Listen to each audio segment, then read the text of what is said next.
Greetings, sir. Welcome to Youth United Council of India.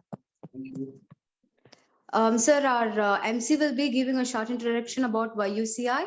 She'll introduce you, and then we'll go ahead with the session. So, perfect. I agree. Sounds yeah, good. okay. Thank you. So we are going live in 7 seconds. Or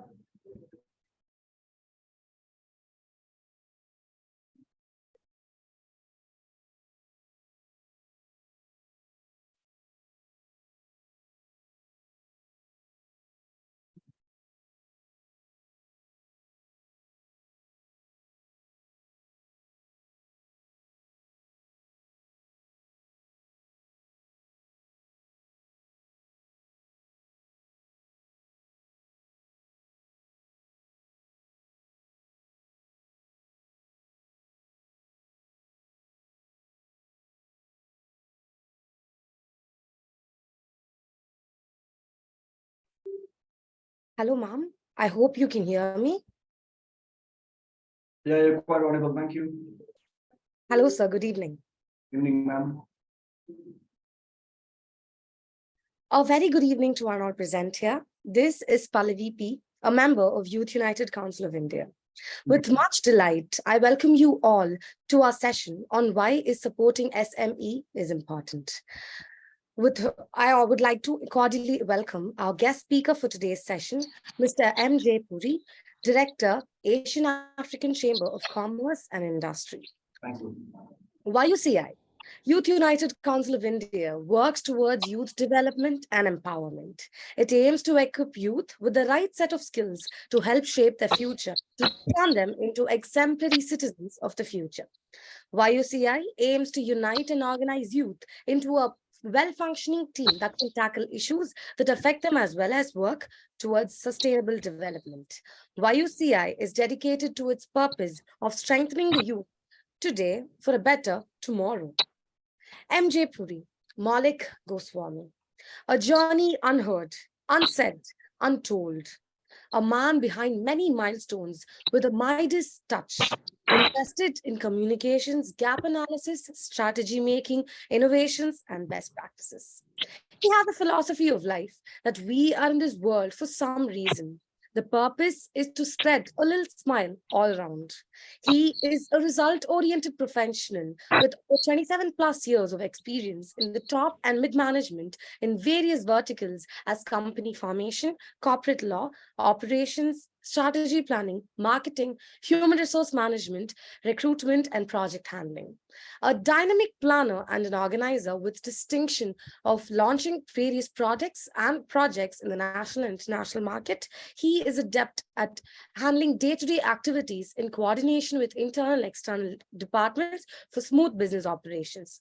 He is proficient in managing tasks involved in day-to-day operations, a keen communicator with the ability to relate to people across all hierarchical levels in the organization. About his achievements, he was awarded for developing the fastest growing franchise chain in India in 2013. He was nominated amongst the top 100 CEOs of India in 2014. He has conducted around 600 plus seminars to promote agri-business in India through NABARD.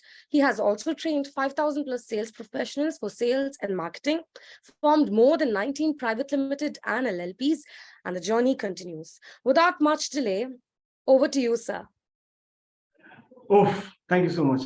I was just wondering if that was me, but thank you so much. Again, I'm very grateful to be a part here. Without wasting time, let's get back to the point. I mean, that's what it is. A quick introduction of myself, like you have given a huge one. My name is J Puri. That's fine. I'm director with AACCI. I'm trying to contribute to the Indian economy. So that's what every Indian should do, right? Talking straight to the point, why is promoting and supporting SMEs important? Now, what I see is, I technically see two very parallel ways moving in. One is youth. Youth has always been a backbone and next future for any country. Same goes with SMEs. Micro and small industries are technically the only industry which caps on around 60% of any country's GDP. Now, when we talk about GDPs, okay, let have a glimpse at why exactly SMEs and what exactly SMEs do we mean by saying this. When we talk about SMEs, it's like if you just go back around 2 decades, 3 decades back and look at the history of India, whatever the country growth today we see is only because the cottage industry has converted into SMEs. SMEs are small ticket sized organizations formed by entrepreneurs. They are working on a very self-sustainable model, helping for employment, adding more value, the perfect taxpayer people for which the country is looking at and supporting. Now, MSCs, now when I said youth, let me just compare these two things. Today, if I'm okay, let me just talk about India first and then we can talk about global. When you're talking about India first, it's like India is the first largest country globally right now to have maximum startups. Now, who are these startups from? They are all youth. Most of them are youth, supported with senior people in terms of guidelines. So today, even the government is looking forward to promote youth empowerment in terms of SMEs and more medium crisis, wherein we can help them to take to the next level. SMEs today are important because every day we see the ruralization is moving to urbanization. SMEs are very important to be formed in the rural segment. Once we can develop concepts wherein the rural empowerment is done, that is only and only possible through MSMEs and SMEs. Government is trying to put heads on. People are actually working upon rural development. That is the only reason today we see smart village concepts coming in, so that the migration from the rural to the urban can be limited. If, for example, we can limit the population which is migrating today, lot of urbanization problems or issues can be taken care of, like unemployment, housing, traffic, crime, lot of things like this. So SMEs, by all means, should be promoted. They are always neck to neck and very important for any country's growth or development. Today, if you have a look at the other developing countries, maybe we can talk about the most upcoming continent, that's Africa. That is where we actually deal more. The whole of Africa is now eyeing upon the Asian countries, which have been emerging from the developing stage, underdeveloped to developed now. That's what India is really looking at. From third to second world and second world to now progressing toward the fourth world. So they are also trying to understand the policies, what the governments have been doing to promote MSMEs, starting straight away from the cottage industries to now to the MSMEs. I would rather, Pallavi, prefer if there would be a question answer round, that would be more easy for me to answer, because that would be more live, right? Everybody today that I understand that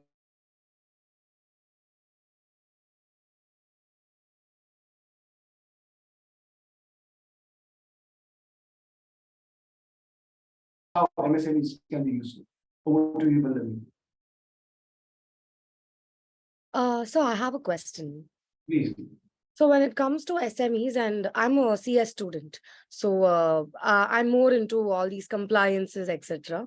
So when that's the thing, as a strategist, how would you plan to actually link the law and the people involved in SMEs?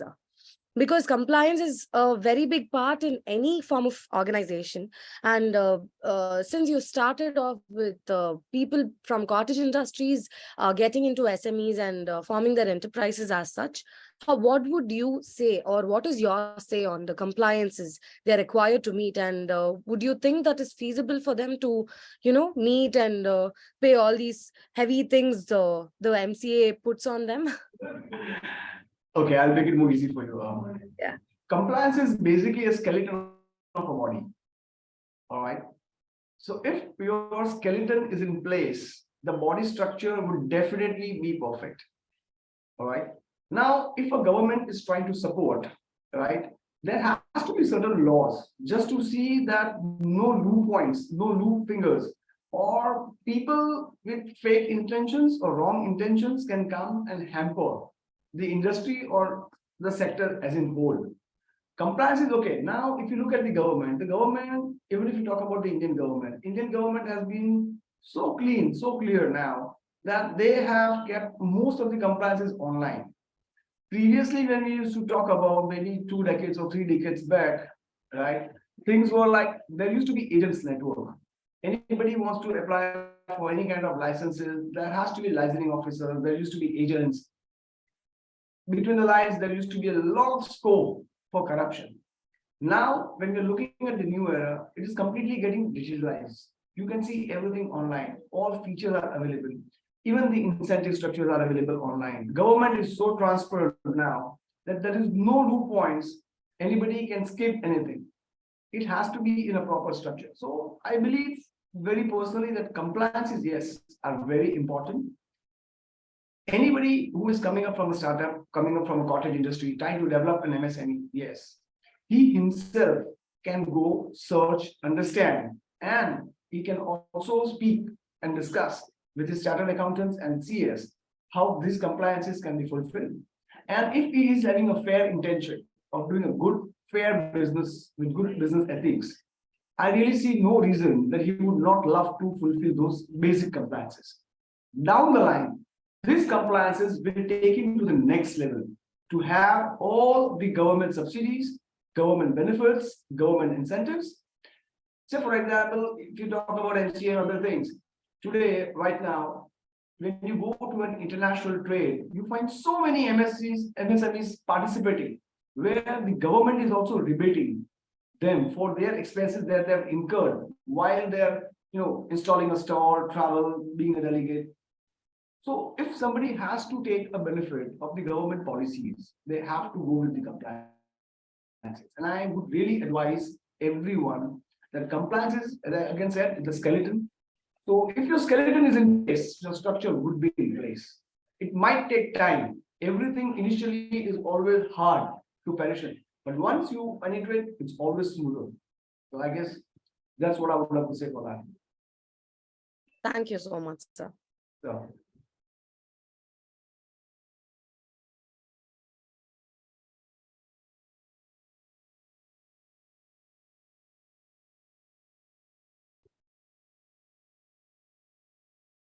Also, sir, I guess more than questioning you, I guess it would be great if you can give your experiences and insights on the particular topic.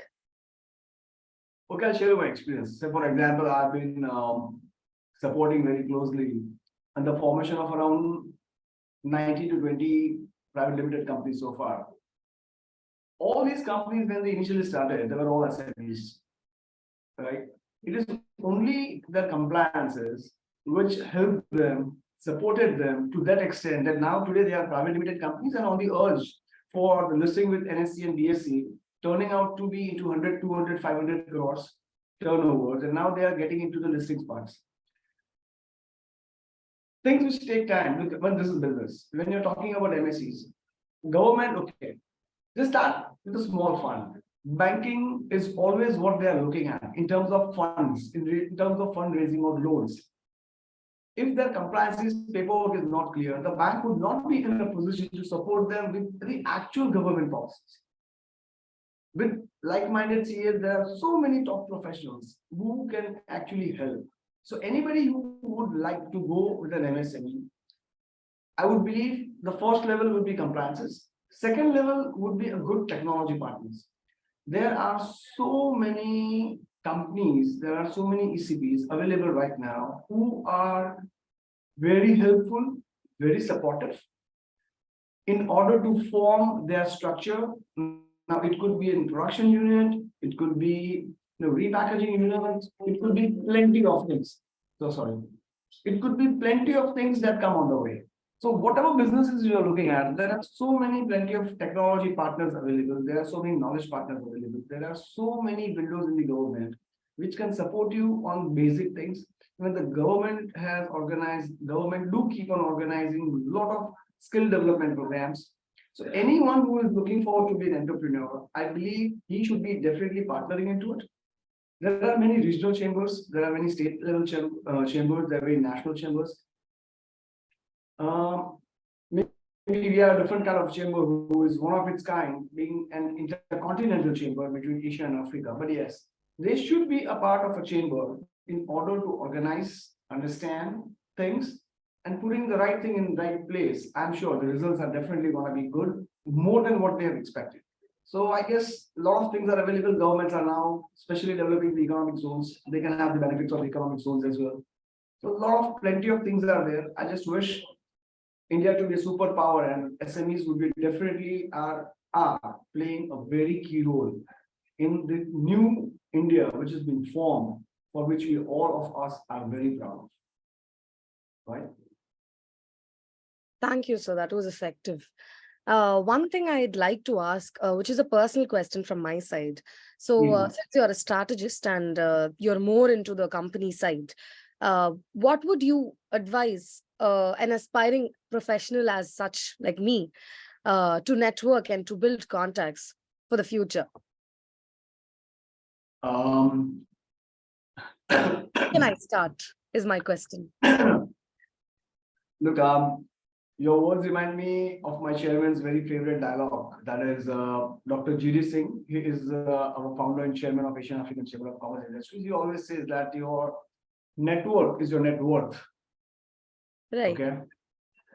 In today's era, when we talk about networking, there are plenty of social media platforms which are there for networking. Chamber is a kind of a different networking, physical networking platform, which has always been instrumental from day one, from decades, right?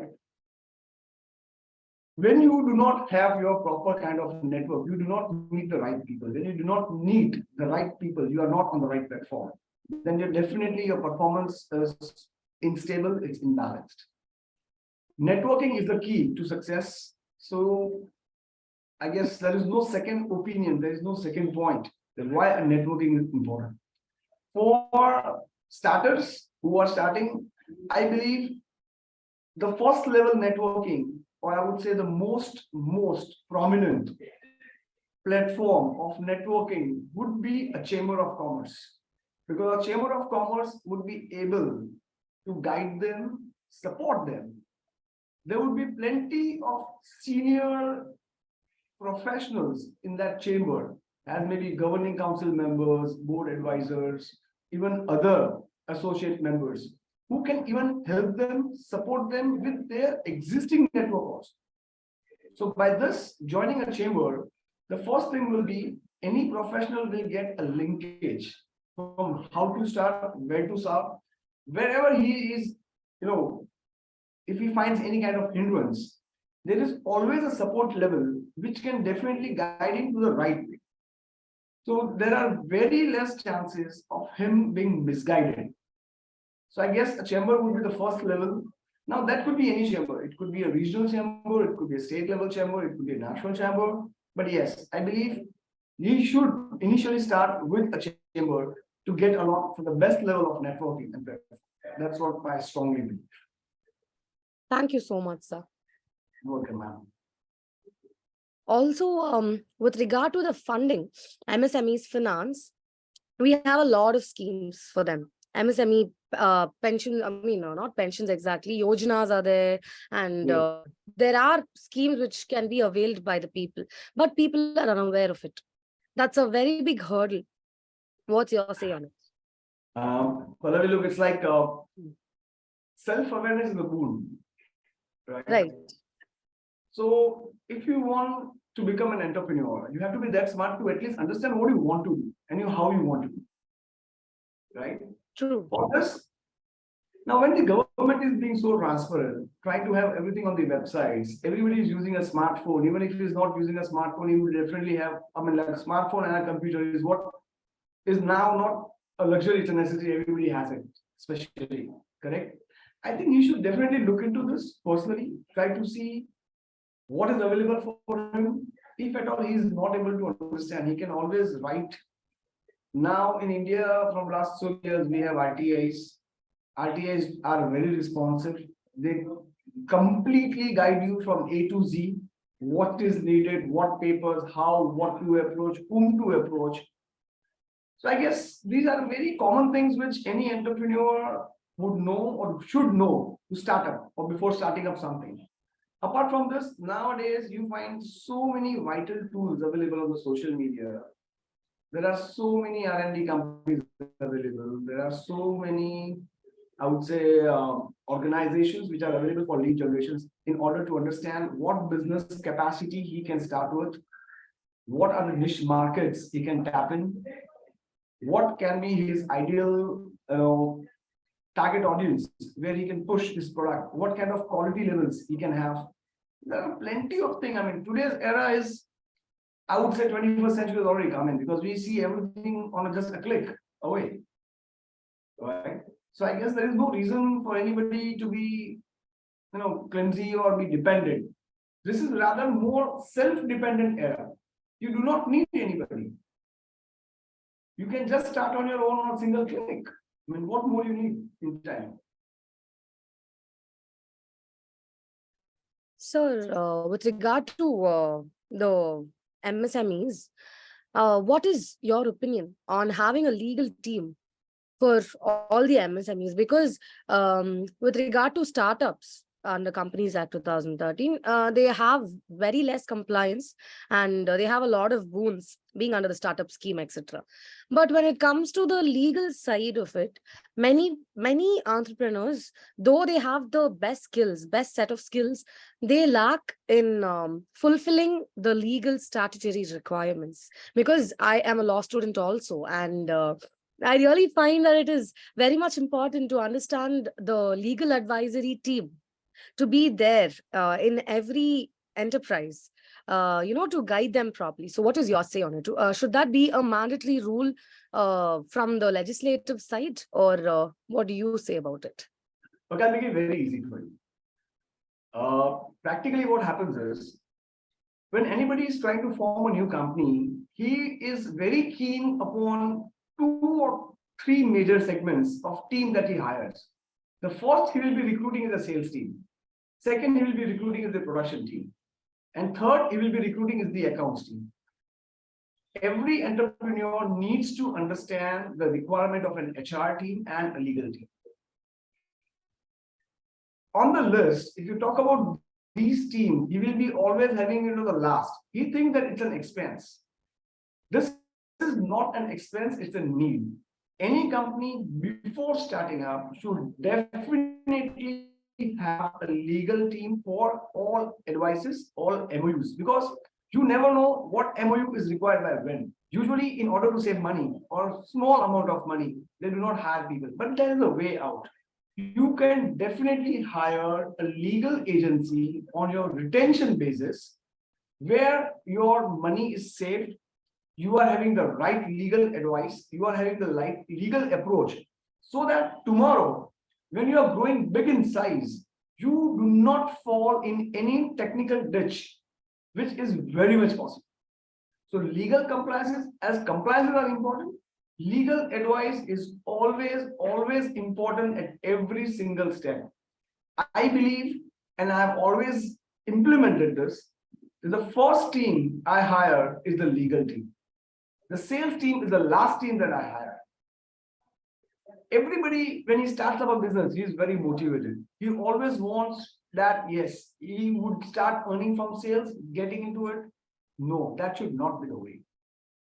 As much as the seed funding is required, the recurring cost has to be taken care of. And then the whole platform should be planned in such a way that it is a self-sustainable model. All compliances are clear, things are in its position. You are having the right people in the right place. That is most important. And that is the only reason you'll have a better quality, better competitive rates, and then you can explore and you can be out to explore the market. People still are in a different mindset, or maybe I would say they are still in their traditional mindsets of doing business. They believe that branding is just a part of marketing. They do not understand, or they do not want to rather understand the difference between branding, marketing, and sales. They combine all as a package and they want to rush in. It is my personal experiences. Rushing into business is not possible. You have to be very clear fundamentally and ethically what exactly you want to do if you are planning to go for a long term. Short-term shortcuts are not there in business and should never be appreciated. If your vision is not there for a long term, I think you should do a job and not become an entrepreneur or not open up an SME. That's my personal view. Thank you so much, sir. Another question, which has always which was already asked by many of them currently, after Justice Chandrachud's opinion on artificial intelligence, he said it cannot be replaced. The humans can't be replaced with AI, etc. So, would you think that the development of AI in this era would discourage many entrepreneurs, many upcoming entrepreneurs? Look, right. For example, anything has two sides. Right. One will be maintaining, managing, and programming the AI. Yes. So, technically speaking, it's a machine, it's a technology which is man-made. So anything which is man-made is always managed by men. So there is no technology which can replace human. Technology should always be utilized to support, be instrumental in smoothing down your operations or your tasks. That is what technology is utilized for. It is utilized to improvise on your quality, improvise on your production capacities. So I do not see any reasons that AI. Look, I mean, it is how you see as a strategist. What I see is, so for example, it is, so for example, we all faced COVID, correct? Everybody was in a very bad shape during COVID. Yes. But the right people with the right mindset actually had huge business turnovers during COVID. True. True. So it was a blessing in disguise for them. So it is you to see what is coming towards you.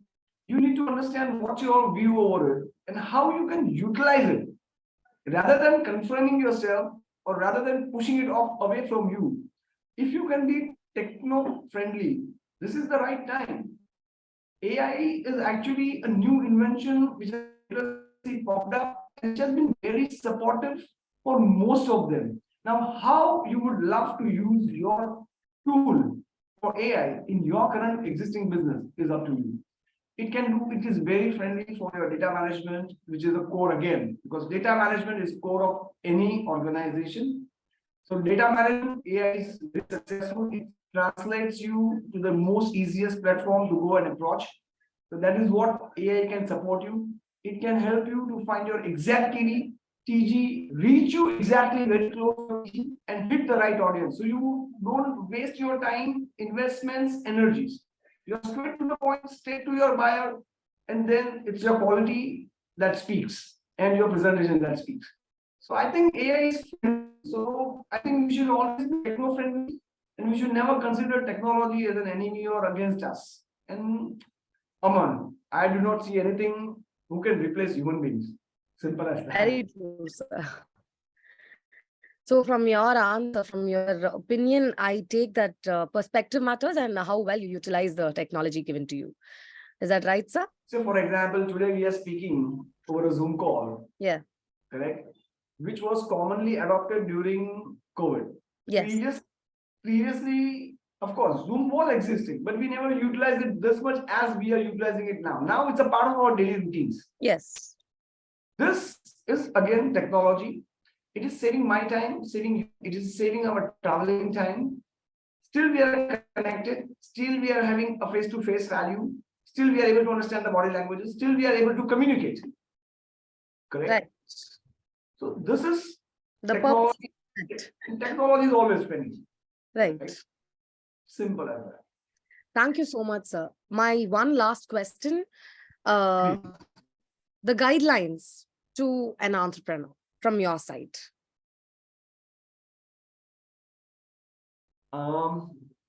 If you look at what I believe is two things. One is vision. Any organization for the vision is a blind man. If you do not have a vision for your business, and if you're looking just to copy and paste somebody, that would not help. One. Second, if you are not open to innovations, you cannot grow. Third, most important thing is integrity and ethics. These are the core principles that you should have to follow without any ifs and buts. And consistency is the key to success again. So if you can be visionary, you can understand, you can be open to technology innovations, add them to your current product to add more value, because VAS is what always sells. Value-added services is what everybody, or maybe it's always a cherry on the cake, and that's how things move in. So you have to always look into some basic parameters, and you have to be highly ethnic for whatever you're doing. Correct? And I guess that sales, that sales very good, no matter how deep the sea is, right? So that's the way it is. Thank you so much, sir. I'm very happy that I've got so much input from you. And with regard to the last question, the answers, it blew my mind because it was all about values more than to do and not to do. It was more about upholding a man's integrity and how responsible he must be, upholding the moral values. Thank you so much for this session, sir. And I thank each one of the persons from the organizing team and YUCI for giving me the opportunity to carry on and to carry forward the session with sir. It was such a blessing. I didn't expect this, but I was very happy attending and hosting you, sir. Thank you so much. Thank sir. you. God bless you all. Thank you, YUCCI, for Thank this. you. I hope everybody feels good. God bless. Thank you Bye. so much. Thanks.